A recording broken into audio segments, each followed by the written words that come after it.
queridos irmãos da Igreja de Deus, de todo o território nacional. Muito bom estar com vocês hoje aqui neste segundo dia da nossa conferência missionária. E é um prazer estar compartilhando esse tempo juntos, aprendendo juntos como podemos ser e viver a nossa própria natureza, que é uma natureza missionária. Hoje vamos ter um tempo especial também de louvor, de oração, e logo estará compartilhando conosco a palavra do Senhor, o nosso bispo Expedito de Mello, nosso diretor nacional de educação, e vai falar sobre esse tema da importância da educação formal e informal na realização da tarefa missionária. Todos são bem-vindos, convide aí seus amigos, compartilhe esse link e entra aí para compartilhar esse tempo conosco tão especial. Vamos juntos aí, todos nessa missão? A paz do Senhor Jesus, meus irmãos, nós estamos aqui na Conferência Missionária Nacional para louvarmos a Deus pela sua grandeza e pela sua bondade em nossa vida. Amém? Louve juntamente conosco.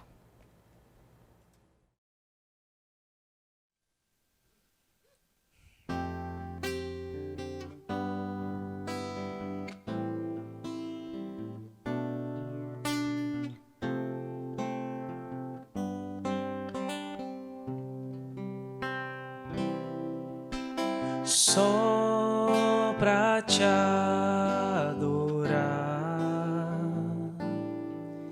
e fazer o teu nome grande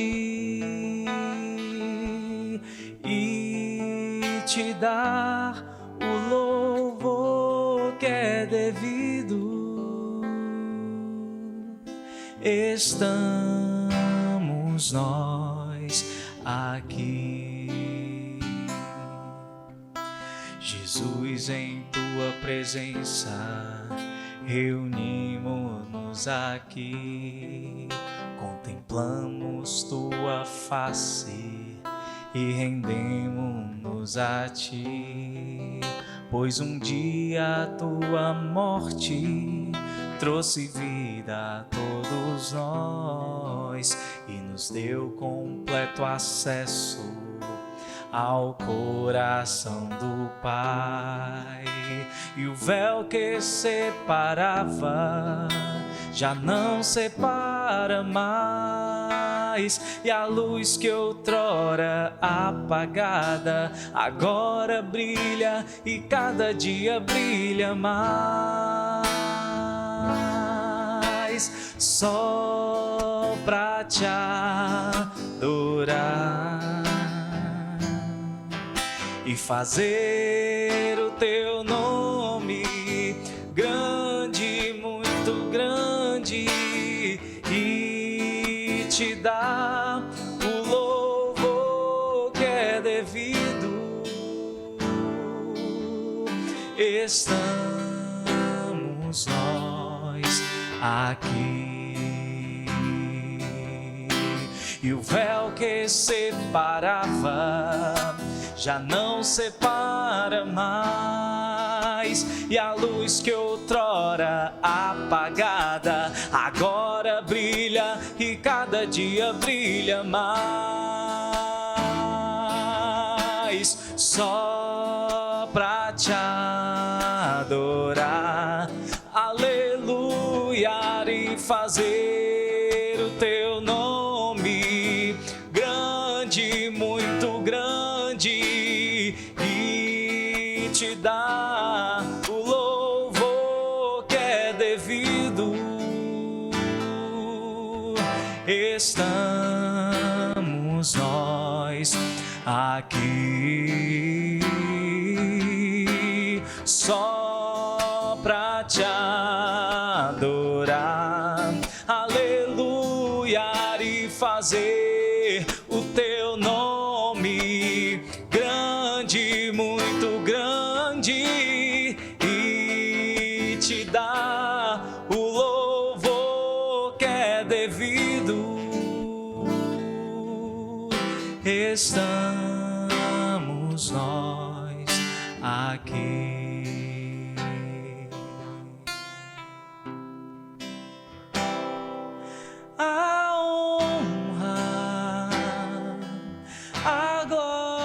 a força e o poder ao Rei Jesus e o louvor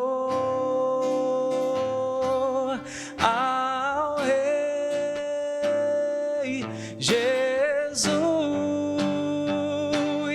a honra, a glória, a força e o poder ao Rei Jesus e o louvor ao Rei Jesus, a Ele a glória, a Ele a glória,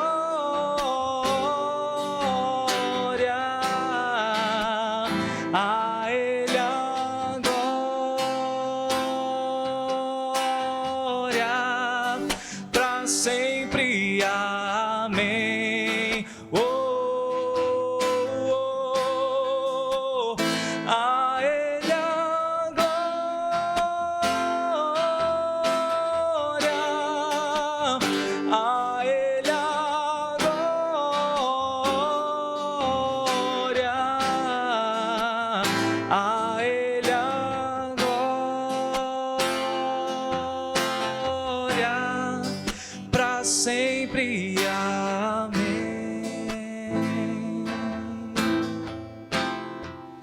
Pra sempre, amém.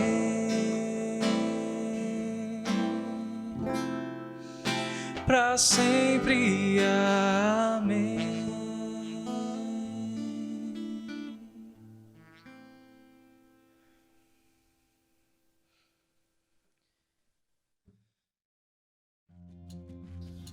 Oi, irmãos, graça e paz. Estamos mais uma vez conectados em uma conferência missionária nacional, vivendo a natureza do corpo de Cristo. E isso é muito bom, irmãos, estarmos conectados o Brasil todo em um só pensamento. Missões é 10.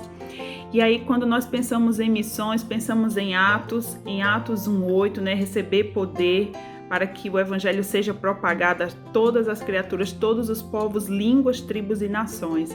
E o revestimento, ele também acompanha da questão da oração. E quando nós lemos lá em Atos 4, quando Pedro e João eles foram presos, eles foram levados ao Sinédrio e em seguida interrogados e tudo mais, a igreja ela não ficou parada, ela se colocou em ponto de oração, guerreou junto com eles. E quando eles saíram, eles foram libertos e voltaram a contar as maravilhas à igreja, a igreja glorificou o nome do Senhor. E em seguida pediu novamente por revestimento para que a palavra fosse propagada com intrepidez. Lá no capítulo 4, versículo 24, então eles disseram o seguinte: ouvindo isto, unânimes, levantaram a voz a Deus e disseram: Tu, soberano Senhor, que fizeste o céu, a terra, o mar e tudo quanto neles há. Vejam como eles entendem que nada pode ser feito se não for pela soberania do Senhor. E aqui eles declaram isso muito bem. E depois lá entre os versículos 29 e 31, quando eles continuam em sua oração, no versículo 31 eles dizem: tendo eles orado, tremeu o lugar onde estavam reunidos. Todos ficaram cheios do Espírito Santo e com intrepidez anunciavam a palavra do Senhor. Que tenhamos intrepidez nas nossas orações, que peçamos ao Senhor o revestimento para que possamos alcançar os mais diversos lugares. Nesse momento eu convido você a estarmos orando pela nossa Jerusalém, pelos nossos projetos locais. Seja onde você estiver nesse momento, do norte ao sul, nordeste e sudeste, há um projeto local sendo desenvolvido na sua igreja. Levante o seu clamor ao Senhor nessa hora. Amém? Pai, nós te rendemos graça neste momento, Senhor. Entendemos a soberania que há, Senhor, de Ti. Assim como os discípulos oraram ali naquele momento, Senhor, glorificando o Teu santo nome, nós também nos rendemos aos Teus pés nesse momento, Pai. Cremos, Senhor, que não há nada que possamos fazer se não for debaixo da Tua permissão, Senhor. Oh Pai, que nós possamos estar continuamente clamando por revestimento com o Espírito Santo, que nós possamos estar lutando esse campo espiritual revestidos, entendendo que tudo é feito pela Tua palavra, Senhor. Entregamos agora os nossos projetos os nossos projetos locais, a nossa Jerusalém, que cada pastor nesse momento tem em sua mente, cada liderança tem em sua mente o projeto desenvolvido em sua igreja, que nós possamos estar continuamente apresentando esse projeto ao Senhor, vidas sejam salvas, o evangelho seja proclamado, seja levado a pessoas que nunca ouviram falar do Evangelho, que haja revestimento de poder, que haja intrepidez, que haja discernimento nos lugares onde devemos entrar, que possamos estar clamando continuamente, porque uma vez salvos nós sabemos que há festa no céu por essa vida, e essa vida ela é importante, ela é valorosa. Todos os projetos são importantes para Ti, Senhor, e nós oramos. Glorificamos ao Teu nome pelo o que tem sido feito na igreja local, Senhor. E que mais igrejas locais se coloquem de pé em oração, Senhor, e cumprindo o ID, Senhor. Que nós possamos ter o ano que vem, Senhor, possamos estar contando, Senhor, as bênçãos do que tem sido plantado pelos nossos projetos locais, Senhor. Que mais missionários se levantem, que líderes se empenhem na obra missionária e que os pastores tenham as suas visões abertas com relação ao campo missionário. É o que nós pedimos neste momento, Senhor, te glorificando e entendendo, Senhor, tudo que tem sido feito e tudo que ainda será feito, Senhor, no Teu nome. Muito obrigado por tudo, em nome de Jesus. Amém. Obrigada, irmãos, e até a próxima.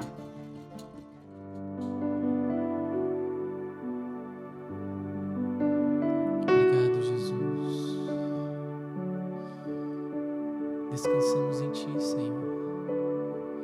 As nossas angústias, as nossas preocupações, colocamos diante de Ti, Senhor.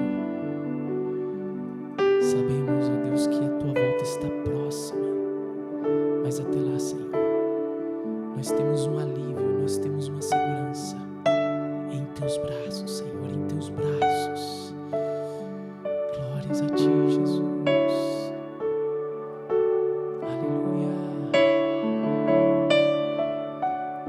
Seguro estou nos braços daquele que nunca me deixou. O amor dele é perfeito. Seu amor perfeito sempre esteve repousando em mim. Se eu passar pelo vale, acharei conforto em Teu amor, pois eu sei que és aquele que me guarda, me guarda. Em Teus braços é o meu descanso. Em Teus braços é o meu descanso. Em Teus braços é o meu descanso. Em Teus braços é o meu descanso. Seguro estou nos braços daquele que nunca me deixou.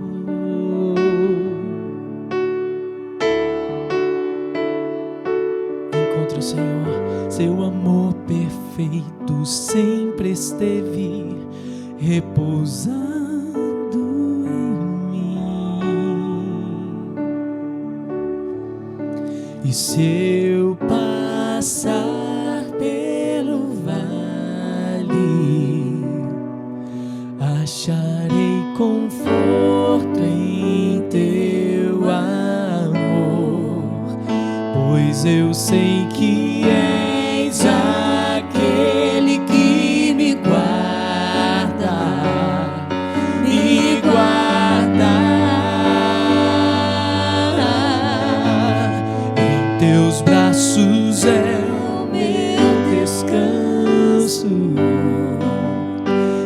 teus braços é o meu descanso. Em teus braços é o meu descanso. Em teus braços é o meu descanso.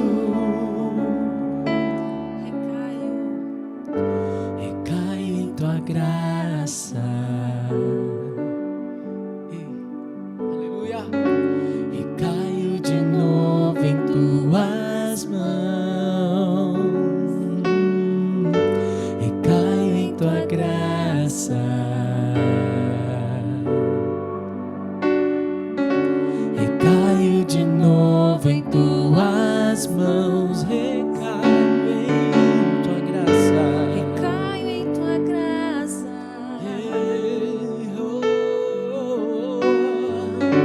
Recaio de novo em tuas mãos.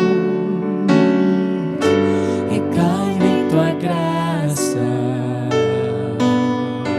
Oh Jesus, recaio de novo. Não há melhor lugar para estar. Se eu passar pelo vale, acharei conforto em teu amor, pois eu sei que és aquele que me guarda, me guarda, me guarda. Em teus braços é o meu descanso. Em teus braços é o meu descanso. Em teus braços é o meu descanso. Em teus braços é o meu descanso. Descanse no Senhor, espere o Senhor, deposite toda a sua fé, sua esperança no nosso Deus, e com certeza Ele suprirá, Ele superará todas as nossas expectativas. Ele cuida de nós, Ele está conosco. Querido, continue exaltando ao Senhor, adorando a Ele e vivendo a experiência nesta conferência, a experiência profunda com o Espírito Santo. Deus te abençoe.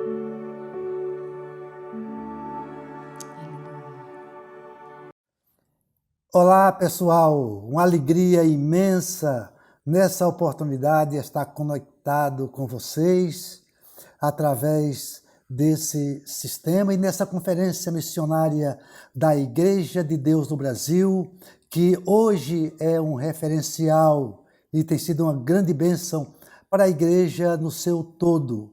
E eu quero agradecer a Deus pela oportunidade de estar aqui, inclusive depois de uma tal Covid, mas recuperado para a glória de Deus, também a minha esposa praticamente recuperada.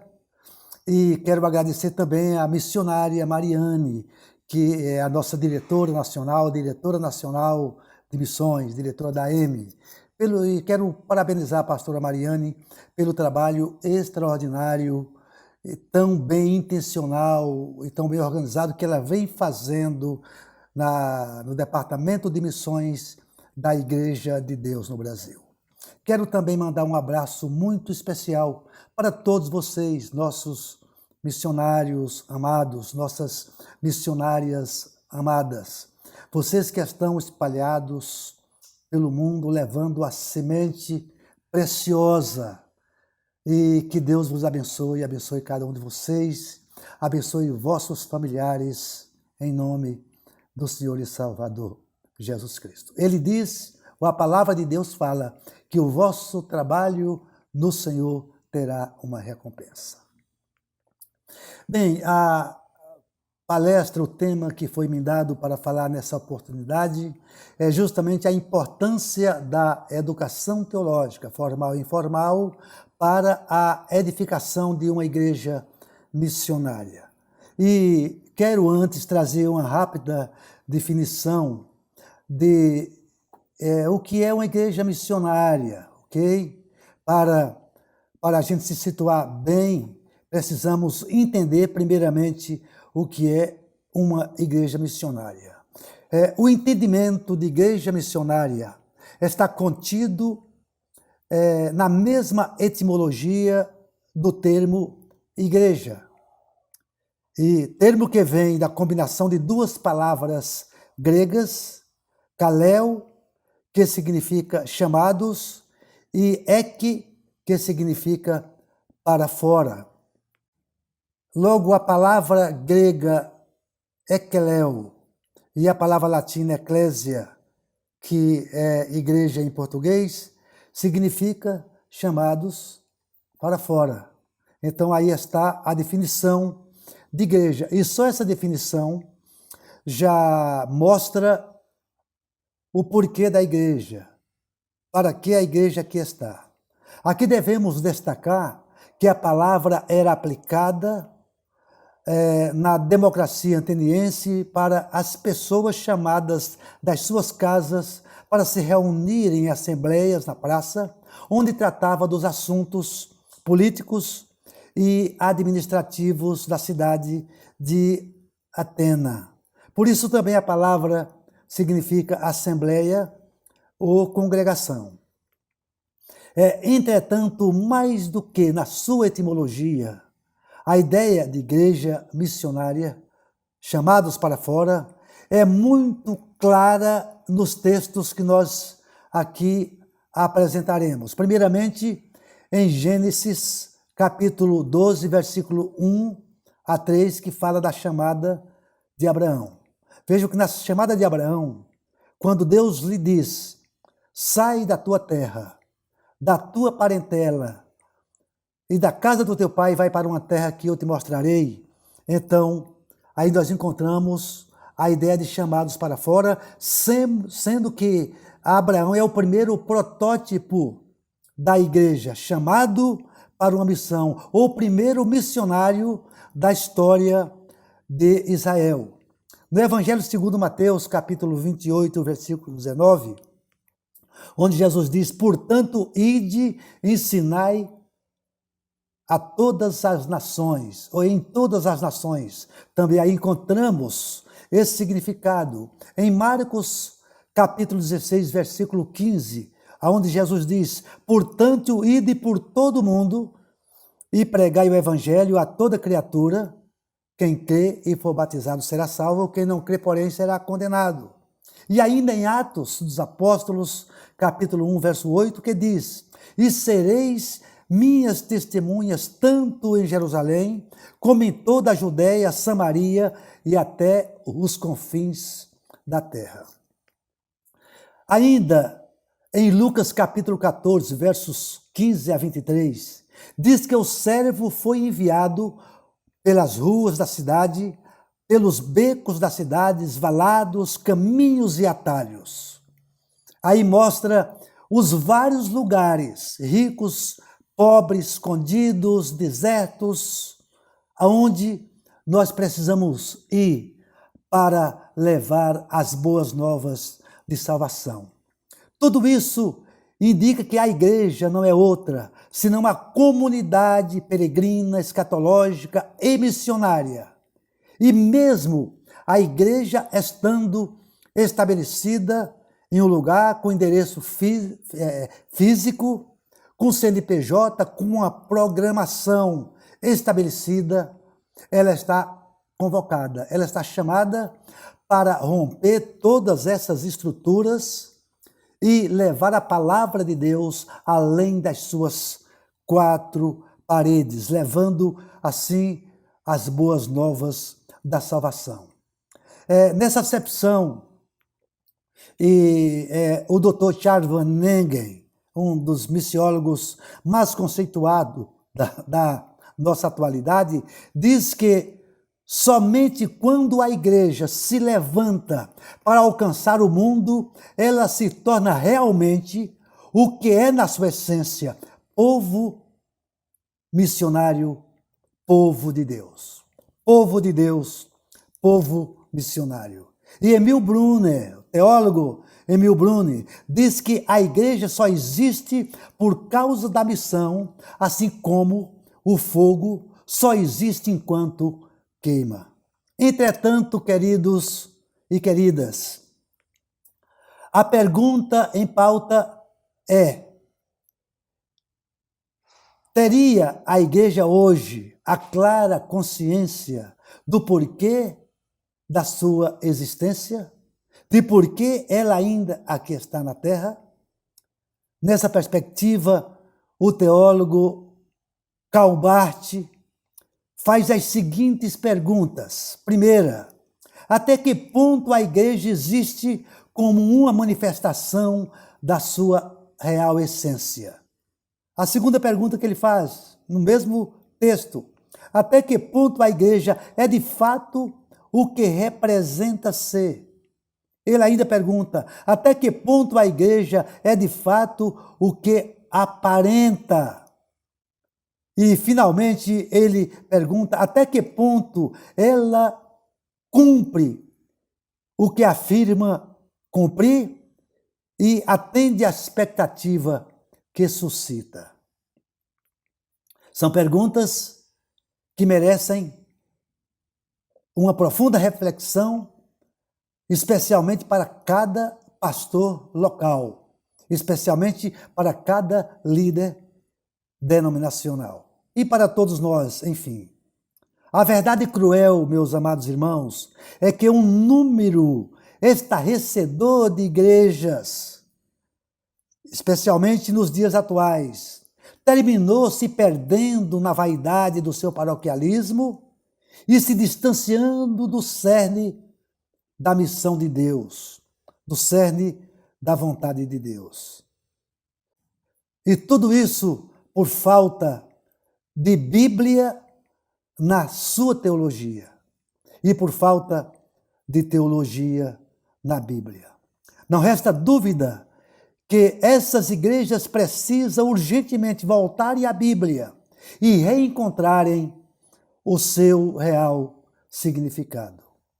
No livro do profeta Oséias, capítulo 4, verso 16, a palavra diz que o meu povo está sendo destruído por falta de conhecimento.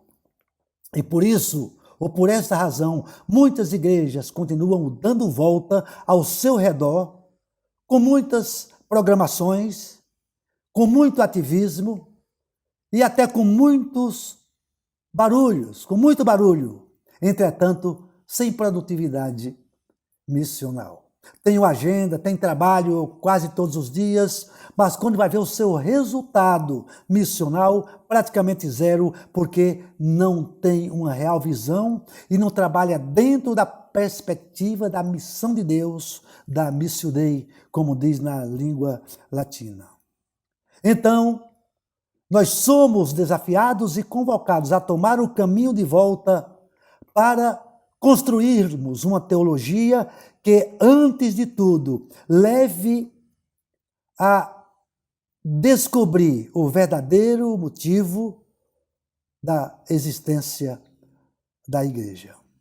A educação bíblica e teológica, com a guia do Espírito Santo, ajuda a retomada desse caminho, ajuda a reencontrarmos, meus amados irmãos, o nosso significado, ok? E assim nós poderemos atender às expectativas que suscitamos.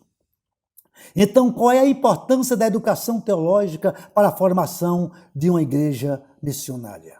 Aqui, precisamente, apresentaremos alguns argumentos que mostram essa necessidade. E com isso, eu quero desafiar os nossos amados missionários, missionárias, hoje através do sistema online, inclusive o CEID Brasil está oferecendo um programa de mestrado online, que todos podem ter acesso em qualquer lugar do mundo e assistir às aulas em qualquer momento e por um preço muito acessível. É somente entrar em contato com o CEID em Goiânia, com o CEID Nacional, com o bispo Reinaldo Moraes, que é o diretor.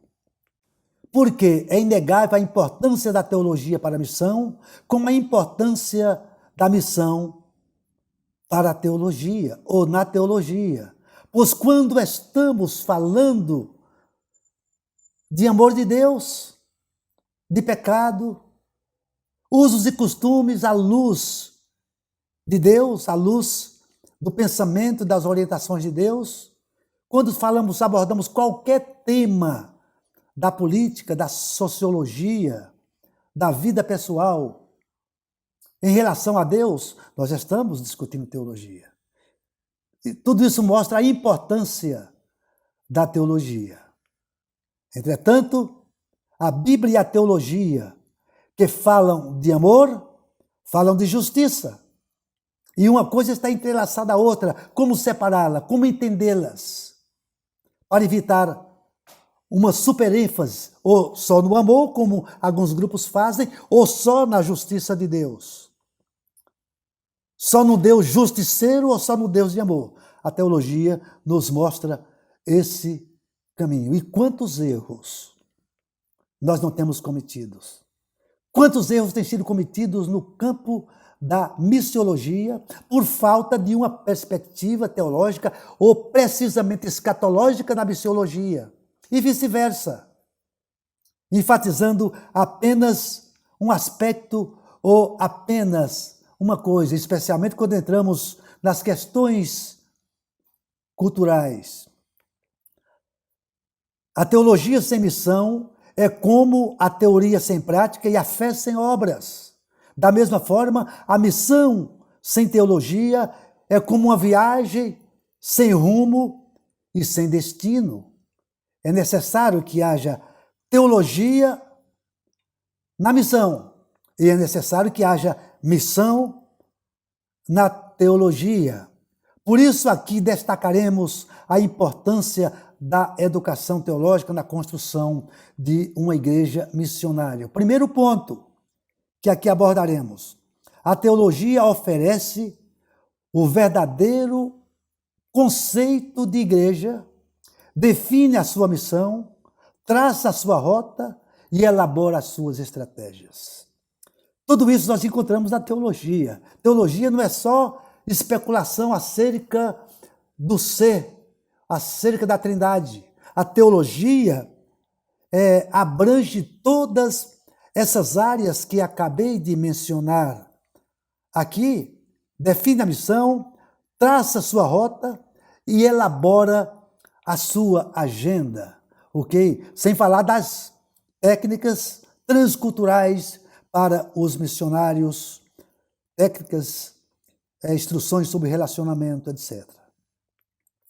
E nesse contexto, a pressão do momento histórico e do relativismo contemporâneo. Tudo isso aliados ao pragmatismo massacrante, facilmente pode produzir reducionismos e mudanças drásticas na missão e na sua mensagem. É necessário termos o GPS para não nos perdermos no caminho, como historicamente muitas vezes a igreja tem se perdido. Aqui a teologia aparece como os sinais luminosos da palavra de Deus, para nos iluminar, para nos instruir, para nos mostrar o caminho da missão e o caminho da ação missionária. E assim nos manteremos fiéis na rota para a qual Deus nos chamou, na qual Deus nos colocou.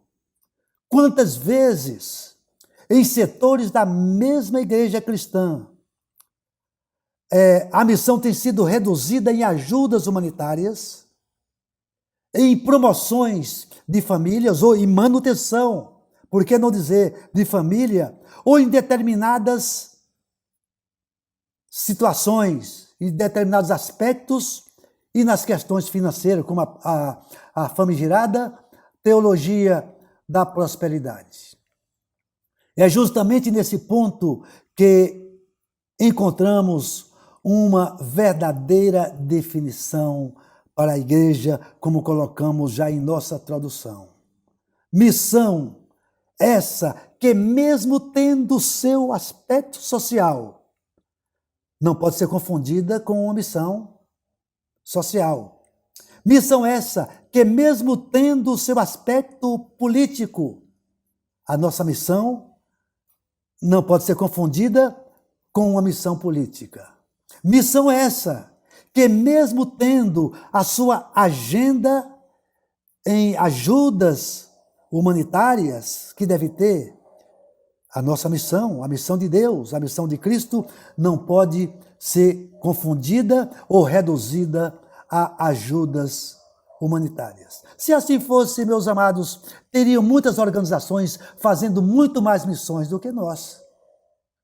E até algumas seitas fazendo muito mais missões do que nós. A teologia bíblica delimita as fronteiras da missão da igreja e estabelece o que ela pode e o que ela não pode. Por exemplo, pode a igreja transformar o mundo como pretendia ou pretendem os pós-milenistas através da ação evangelizadora? A escatologia diz que não. Esse mundo está programado. E a nossa função é colher os frutos que aí estão enquanto é tempo, porque a noite vem quando não se pode trabalhar. A missão da igreja não é outra senão a missão do Senhor Jesus, senão a missão de Cristo. E qual é a missão de Cristo? Ele declara muito bem dizendo que o Filho do Homem veio para buscar e para salvar todos aqueles que se haviam perdido. Essa, então, é a missão da igreja. Essa, então, deve ser a missão da igreja. A missão de Cristo, meus queridos irmãos, é a missão da igreja. E ele diz: vinde a mim todos que estáis cansados e oprimidos, eu vos aliviarei. Então temos que levar essa mensagem do Senhor Jesus. Em segundo lugar, a educação teológica nos oferece uma visão multifocal para a missão global. Em outras palavras, é o que acabei de falar. A missão não é só um aspecto. A missão não é só um ponto. A missão tem a sua abrangência. Por isso, existe uma linha na América Latina chamada de missão integral, uma linha teológica liderada por René Padilla, teólogo equatoriano, residente, que faleceu recentemente na Argentina. Isso quer dizer que, diferentemente de modelos antigos e ultrapassados, a missiologia deve ver o ser humano como um todo, não só como a alma, como se via antigamente, não dicotomizando o ser humano. E nesse aspecto, Paulo diz que todo o homem, todo ser humano seja conservado para a vinda do Senhor Jesus Cristo, assim como sua alma, seu corpo e o seu espírito. Isso na primeira carta aos Tessalonicenses, capítulo 5, verso 23. Então, o ser humano, dentro do aspecto missional, ele precisa ver o ser humano, o missionário precisa ver o ser humano, melhor dizendo, na sua totalidade. Especialmente nos dias de hoje, quando as pessoas têm mercadejado o Evangelho e a mensagem do Evangelho. Alguns pregam somente cura divina, outros pregam somente prosperidade, outros pregam somente a salvação da alma, outros pregam somente o bem-estar, cada um de acordo com a sua conveniência. São diversos evangelhos pregados, mas o evangelho que nós precisamos pregar é o evangelho integral do Senhor Jesus Cristo, e a formação teológica nos dá essa missão multifocal.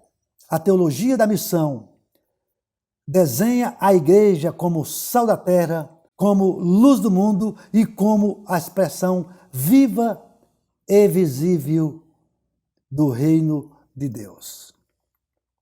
Número 3, a educação teológica é fundamental para a multiplicação de discípulos.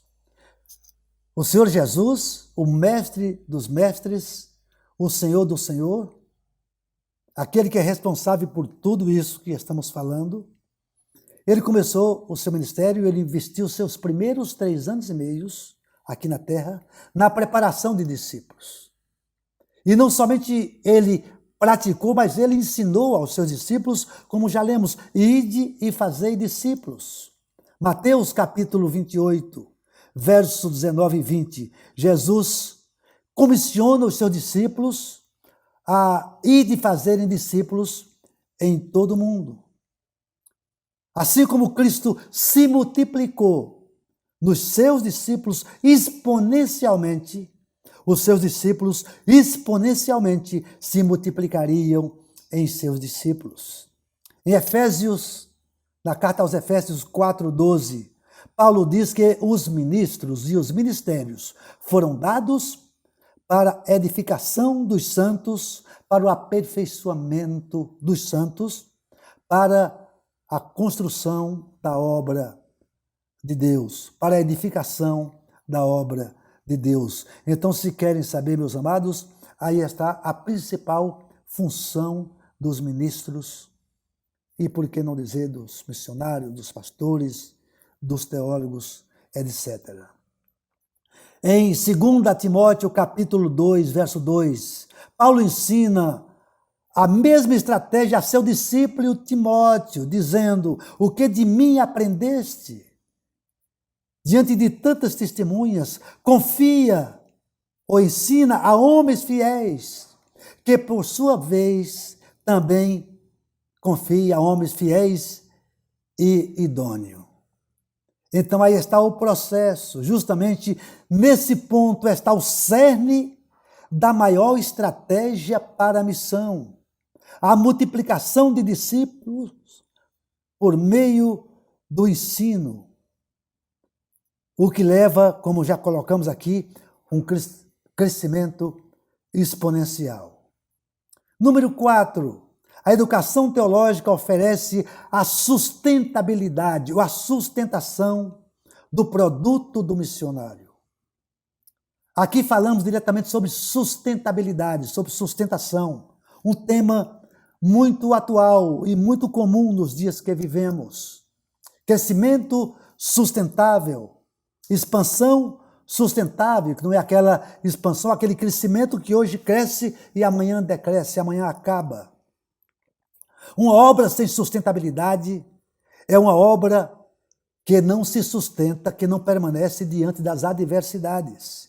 Quando Paulo diz que ninguém pode pôr outro fundamento, além do que já está posto, que é Cristo Jesus, ele está falando de sustentabilidade. Quando ele exorta os seus interlocutores a não aceitarem outro evangelho, mesmo que ele mesmo venha pregando esse evangelho, ele está falando de sustentabilidade. 1 Coríntios 3, verso 10 em diante. Paulo compara uma igreja fundada sem os verdadeiros fundamentos ou fora da palavra de Deus, como uma casa edificada com materiais consumíveis pelo fogo, como palha, madeira e feno, que é capim seco, que muitas vezes são colocados no lugar de ouro, prata e pedras preciosas, que são materiais que não são consumidos pelo fogo. E nesse ponto eu faço a observação, queridos irmãos, pastores e missionários, que Deus te abençoe para que o seu fundamento seja sólido e para que a sua obra permaneça. Não importa o tanto de igrejas, o tanto de pessoas, isso é importante, mas não é o mais importante. Jesus disse: eu vos nomeei para que vades, deis frutos e o vosso fruto permaneça.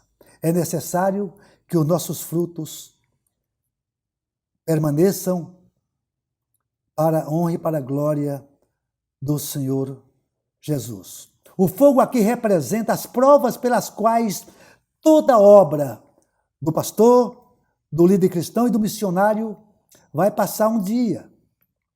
Ela vai ser provada pelo fogo. O fogo são as perseguições, são as contradições, ok? E esse fogo vai atestar se essa obra é uma obra de qualidade, se é uma obra legítima, fundamentada em Cristo. E no número 5, a educação teológica, mais que uma educação formadora, é uma educação transformadora. E opera primeiramente no sujeito da missão, ou naquele que vai levar a missão. Enquanto a ação missionária opera na transformação do evangelizado, antes a educação, ela opera na transformação naquele que vai levar a boa semente, naquele que vai levar a palavra de Deus. No início do século XXI, final do século XX, ou seja, há 20 e poucos anos atrás, a Unesco, a Organização das Nações Unidas para a Educação, Ciência e Cultura, estabeleceu 4 pilares para a educação no século XXI. Esses pilares são aprender a ser, aprender a fazer, aprender a conviver e aprender a fazer, ou melhor, e aprender a aprender.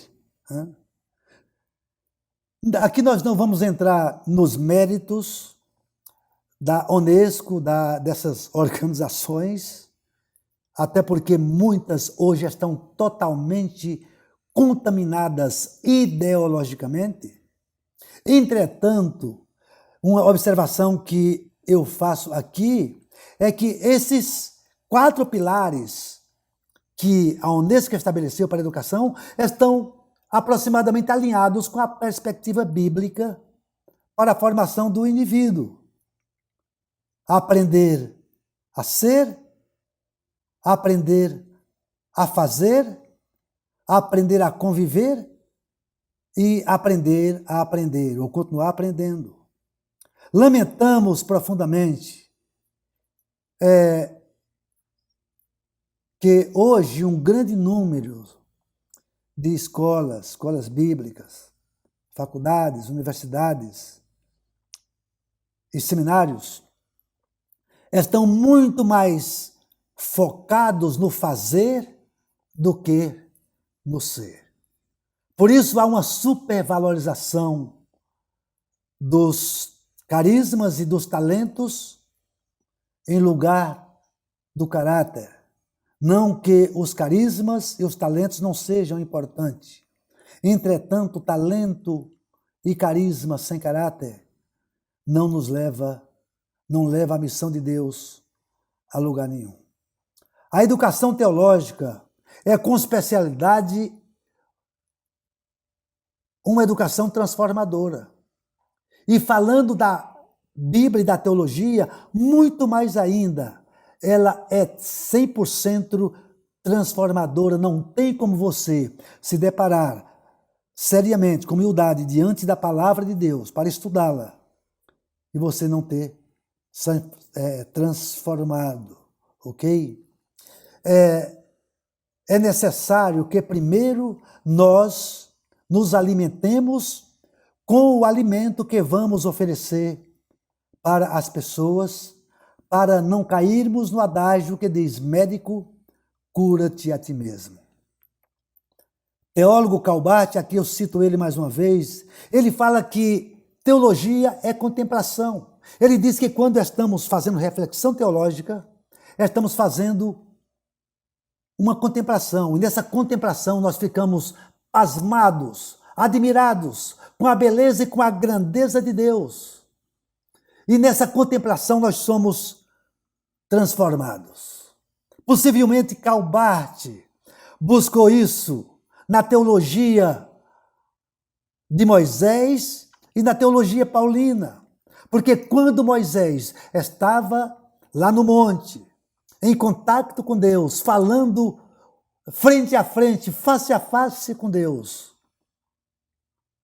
Diz a Bíblia que o rosto de Moisés brilhava. Ao descer do monte, as pessoas não podiam olhar para ele, é como que ficassem encandeadas com o brilho que estava no rosto de Moisés, havendo a necessidade dele cobrir com um véu, porque ele estava nesse contato com Deus. E Paulo diz em 2 Coríntios, capítulo 3, verso 18, que todos nós, com o rosto descoberto, contemplando como por um espelho, somos transformados de glória em glória na mesma imagem do Senhor e Salvador Jesus Cristo pelo Espírito Santo. Então, queridos e queridas, estudar teologia é procurar o brilho de Cristo para nós, é entrar na profundeza de Deus e descobrir aquilo que está lá no mais oculto através do Espírito Santo de Deus.